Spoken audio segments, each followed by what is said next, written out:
Gold silver market in दिनों data के भंवर में फंसा हुआ है। कहीं अमेरिकी महंगाई, रोजगार के संकेत बदल रहे हैं, तो कहीं डॉलर इंडेक्स और बॉन्ड यील्ड नई दिशा बना रहे हैं। और अब फेड ब्याज दरों में कटौती करेगा या नहीं? क्या कीमती धातुएं सुरक्षित निवेश बनी रहेगी, या डेटा की उलझन इन्हें अगले कुछ दिनों में बड़े मूव की ओर ले जाएगी? इस पर बात करेंगे मिराई एसेट्स शेर खान के सीनियर वाइस प्रेसिडेंट जिगर पंडित से। मैं हूं कमल शर्मा। जिगर जी, आपका स्वागत है मोलतोल में। नमस्कार जी। जी नमस्कार। जिगर जी, गोल्ड सिल्वर पर हालिया डेटा का सबसे बड़ा प्रभाव किस हिस्से में आया? महंगाई, डॉलर या यील्ड? सबसे पहले शुक्रिया आपके शो पर बुलाने के लिए। जैसे आपने पहले भी बताया कि पिछले दिनों गोल्ड सिल्वर में काफी वोलेटिलिटी रही है, और उसके मुख्य कारण यही है कि जो डेटा रिलीज हुए थे। क्योंकि हुआ क्या था कि हमने देखा पिछले लगभग 35-40 दिन शटडाउन रहा, उस वजह से डेटा रिलीज नहीं हुए थे। फिर जैसे डेटा रिलीज हुए, उसके कई डेटा जो है वो डॉलर स्ट्रेंथ होने लगे, कई डेटा थे जो डॉलर वीकनेस थे, तो वोलेटिलिटी हमने काफी देखी। अभी आपने रिसेंट भी जो डेटा देखा, जो जॉबलेस डेटा है, वो भी काफी थोड़ा सा खराब आया है। तो पिछले हफ्ते हमने देखा था कि जो फेड रेट की जो एक्सपेक्टेशन थी कट होने की, वो लगभग 45-40% पे आ गई थी कि फेड रेट कट हो सकता है, 40% ही एक्सपेक्टेशन था। बट जिस हिसाब से फ्राइडे को और कल ट्यूसडे को जो डेटा, उस हिसाब से अब लग रहा है 79 to 80% प्रोबेबिलिटी है कि जो 9 और 10 तारीख को फेड रेट की जो मीटिंग है, उसमें interest rate 25 basis point cut होंगे। इस हिसाब से हमने देखा कि गोल्ड और सिल्वर में काफी तेजी आई, काफी बढ़ गए हैं। और इसके अलावा ये भी बात चल रही है कि जो सेंट्रल बैंक बाइंग आ रही है, और जनरली क्या होता है अक्टूबर नवंबर दिसंबर में सेंट्रल बैंक की बाइंग रिलेटिव टर्म में थोड़ी सी बेटर रहती है, तो सेंट्रल बैंक बाइंग की भी एक्सपेक्टेशन है। और लेटेस्ट अगर आप ईटीएफ डेटा देखोगे तो इस साल में ईटीएफ में लगभग 17% प्लस होकर आई है ETF investment compare to previous month. तो कुल मिला के इंटरेस्ट रेट कट होने की प्रोबेबिलिटी, अपने ईटीएफ का इनफ्लो और सेंट्रल बैंक बाइंग, ये तीनों मिला के जो रीजनिंग आ रहे हैं, वो डेफिनेटली गोल्ड और सिल्वर की तेजी के लिए बन रहे हैं। इसको लगता है कि मार्केट अभी ओवर रिएक्ट कर रहा है या सही दिशा दिखा रहा है? अभी मार्केट जिस हिसाब से डेटा है ना, थोड़ा सा अनसर्टेनिटी है, क्योंकि हमने एक बाजू देखा कि यूएस चाइना का जो ट्रेड डील था वो थोड़ा सा फाइनल मतलब सक्सेस हो सकता है। दूसरी तरफ हमने देखा यूक्रेन और रशिया की जो है पीस, उसकी बात चल रही है। तो जो जियोपॉलिटिकल टेंशन की वजह से अनसर्टेनिटी बनी थी, वो थोड़ा सा लोगों को अब लग रहा है कि थोड़ा स्टेबल होगा।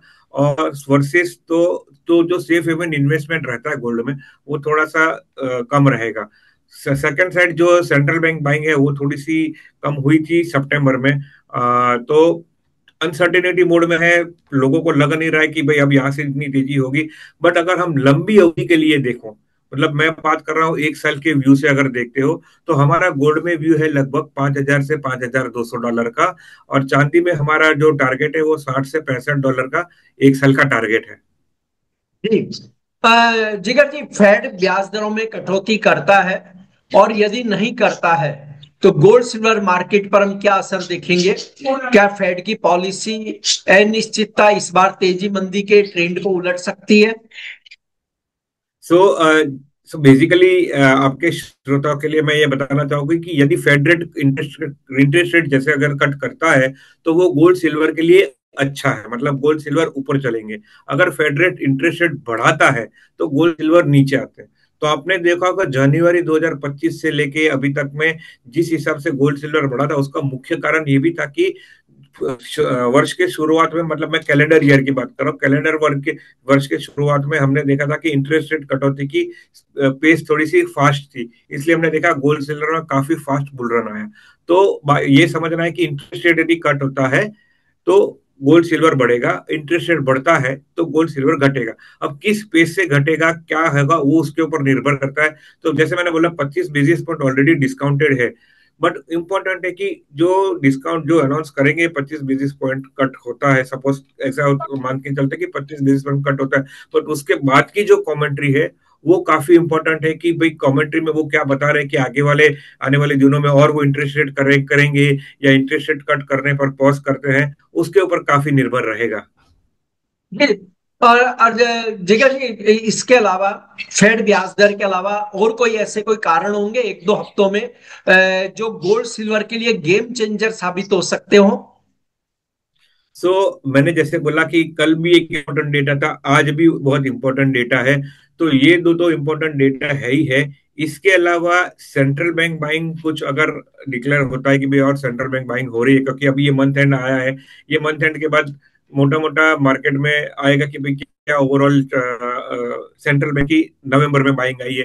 तो ये भी एक इम्पोर्टेंट डेफिनेटली रहेगा। और जियोपॉलिटिकल टेंशन तो डेफिनेटली है कि भाई जैसे हमने देखा जापान और ताइवान का, चाइना का थोड़ा सा जो जियोपॉलिटिकल टेंशन बढ़ रहा है, तो अगर जियोपॉलिटिकल टेंशन और भी कहीं अगर बढ़ता है तो डेफिनेटली वो फ्यूलिंग करेगा गोल्ड सिल्वर के प्राइसेस के लिए।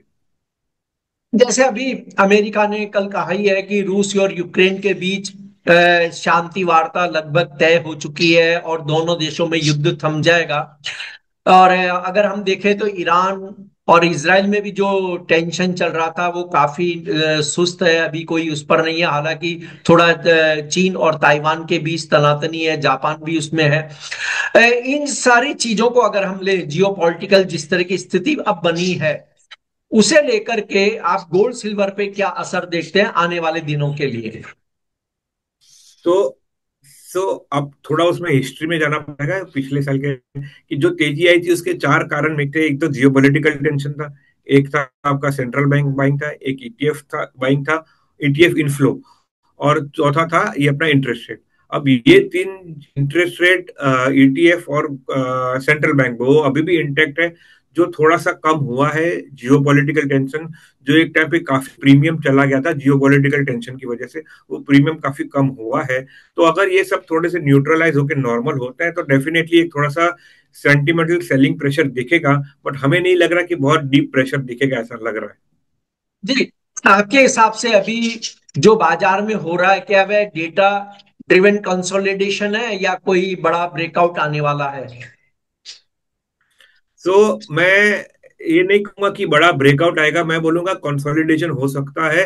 क्योंकि रेंज बाउंड रहेगा अभी, क्योंकि जिस तरह आप देखोगे अगस्त से लेकर अक्टूबर तक में लगभग 30-35% गोल्ड बढ़ा है, जो उसकी लाइफ टाइम हिस्ट्री में पहली बार इतना हुआ। तो डेफिनेटली वो थोड़ा सा सेलिंग प्रेशर आ सकता है, थोड़ा प्रॉफिट बुकिंग आ सकता है, थोड़ा कंसोलिडेशन मोड में जाएगा। तो ऐसा रहेगा, मार्केट अनसर्टेनिटी मोड में है, तेजी रहेगा मंदी रहेगा, तो अनसर्टेनिटी मोड में रहेगा। बट एक व्यू लेके लंबी अवधि के लिए व्यू लेके चलना पड़ेगा। इसमें शॉर्ट टर्म में आप ट्रेडिंग नहीं कर सकते क्योंकि वोलेटिलिटी रहेगी। तो हम यही सजेस्ट करते हैं कि लॉन्ग टर्म का व्यू लीजिए, जिसमें हमारा व्यू है लगभग 5,000-5,200 डॉलर गोल्ड का और चांदी का 60 से 65 डॉलर का। अब बात रही कि इसको कैसे ले, तो सबसे इंपॉर्टेंट है कि आपको इसमें इमीडिएट पूरा लमसम अगर नहीं लेना है, रिस्क थोड़ा सा कम लेना है, तो आप उसको स्टैगर्ड वे में बाय कर सकते हैं कि भी आज थोड़ा लिया, थोड़ा वापस, थोड़ा नीचे गिरता है तो वापस थोड़ा लीजिए। क्योंकि हम कभी भी इस मार्केट को टाइम नहीं कर पाएंगे कि यही बॉटम आ गया या यही टॉप आ गया। तो इसलिए थोड़ा सा स्टैगर्ड वे में बाइंग कर सकते हैं। अब स्टैगर्ड वे में आप बाई कैसे, या तो फिजिकल में स्टैगर्ड वे में नहीं कर सकते, आप ईटीएफ में उसको बाई कर सकते हैं। गोल्ड और सिल्वर का जो ईटीएफ है जिसमें स्मॉलर डिनोमिनेशन में काम होता है, उसमें आप या तो डेली या वीकली या मंथली एसआईपी उसमें करके लंबी अवधि के लिए निवेश कर सकते हैं। यानी वर्तमान रेंज में सोने और चांदी में गिरावट आए तो खरीदारों के लिए मौका बनता है मतलब? बिल्कुल, हमें लग रहा है लंबी अवधि के लिए डेफिनेटली ये अपॉर्चुनिटी होगी। अगर नीचे, इनफैक्ट आप देखोगे पिछले 6-8 महीने में भी कभी भी शार्प फॉल आया है तो वो बहुत शॉर्ट लिव्ड रहा है, नीचे ड्रॉप होके वापस ऊपर चला जाता है। इनफैक्ट इस बार भी देखोगे सिल्वर 1,72,000 से 1,40,000 आया, वो वापस वहां से तुरंत घूम गया। तो वो शॉर्ट लिव्ड रहता है वो शार्प ड्रॉप। तो वो उसमें अपॉर्चुनिटी लेनी चाहिए, ना कि टाइम करना चाहिए कि इतना गिरा है तो और गिरेगा। अब लॉन्ग टर्म व्यू रखिए, स्टैगर्ड वे में बाय करिए और फिर उससे होल्ड करिए। नहीं जिगर जी, अब यहाँ पर एक सवाल और आता है कि जो सोने चांदी के इन्वेस्टर हैं और इंट्राडे ट्रेडर्स हैं, उनकी ट्रेड रणनीति अलग कैसे होनी चाहिए? इन्वेस्टर अगर है तो आपको तो स्टैगर्ड वे में बाइंग करना चाहिए, वो तो मैंने बता ही दिया। अगर इंट्राडे ट्रेडर है तो बिकॉज बहुत सारे अभी न्यूज ड्रिवन हो रहे हैं, तो मैं यही सजेस्ट करूंगा कि स्ट्रिक्ट स्टॉप लॉस के साथ काम करिए, क्योंकि market gap up gap down भी काफी हो रहे हैं, न्यूज फ्लो काफी इनफ्लो हो रहा है। तो इस वजह से क्या हो रहा है, गैप अप गैप डाउन काफी हो रहा है। तो इंट्राडे में अगर आप काम करते हैं तो स्ट्रिक्ट स्टॉप लॉस के साथ काम करिए। या तो अगर आपका जो इंट्राडे मतलब दिन खत्म होता है, मार्केट खत्म होता है, उसके थोड़े वक्त पहले आप पोजीशन स्क्वायर ऑफ करके कैरी ना करें, वो थोड़ा सजेस्टेबल है। और यदि वो भी नहीं करना है, आपका पोजीशन जो भी है उसके अगेंस्ट में हेज करिए, ऑप्शंस में उसको हेज करके चलिए। अ, जिगर जी, यहाँ एक अंतिम सवाल ये है कि क्या सिल्वर गोल्ड से ज्यादा वॉलेटाइल होने के कारण बेहतर रिटर्न दे सकती है आने वाले समय में? अ, हमें ऐसा लग रहा है कि दोनों में क्योंकि गोल्ड सेफ हेवन है, तो इस वजह से हमें लग रहा है कि जिस हिसाब से आ रहा है इन्वेस्टमेंट इनफ्लो सेंट्रल बैंक, वो थोड़ा और भागेगा। बट हम तो यही एडवाइस कर रहे हैं कि आप दोनों में 50-50 करिए, क्योंकि सिल्वर बीइंग अ वोलेटाइल, थोड़ी सी वोलेटिलिटी रह सकती है। तो जिसको थोड़ा कम वोलेटाइल चाहिए, थोड़ा सा रिस्क डाइवर्सिफाई करना है, तो गोल्ड सिल्वर दोनों में आप 50-50 इन्वेस्ट कर सकते हैं। जी। आपका कोई डिस्क्लेमर जिगर जी? सो जो मैंने गोल्ड सिल्वर में डिस्कस किया है, वो हमने हमारे क्लाइंट को एडवाइस किया, हो सकता है या मेरी भी पोजीशन हो सकती है। और जी, मैं यही आपका एडवाइस धन्यवाद। करूंगा आपके श्रोताओं को कि अपने फाइनेंशियल एडवाइजर के साथ एडवाइस लेके फिर आगे निवेश करें, इन्वेस्ट करें, ट्रेड जी, करें। आपका धन्यवाद, शुक्रिया जिगर जी। शुक्रिया।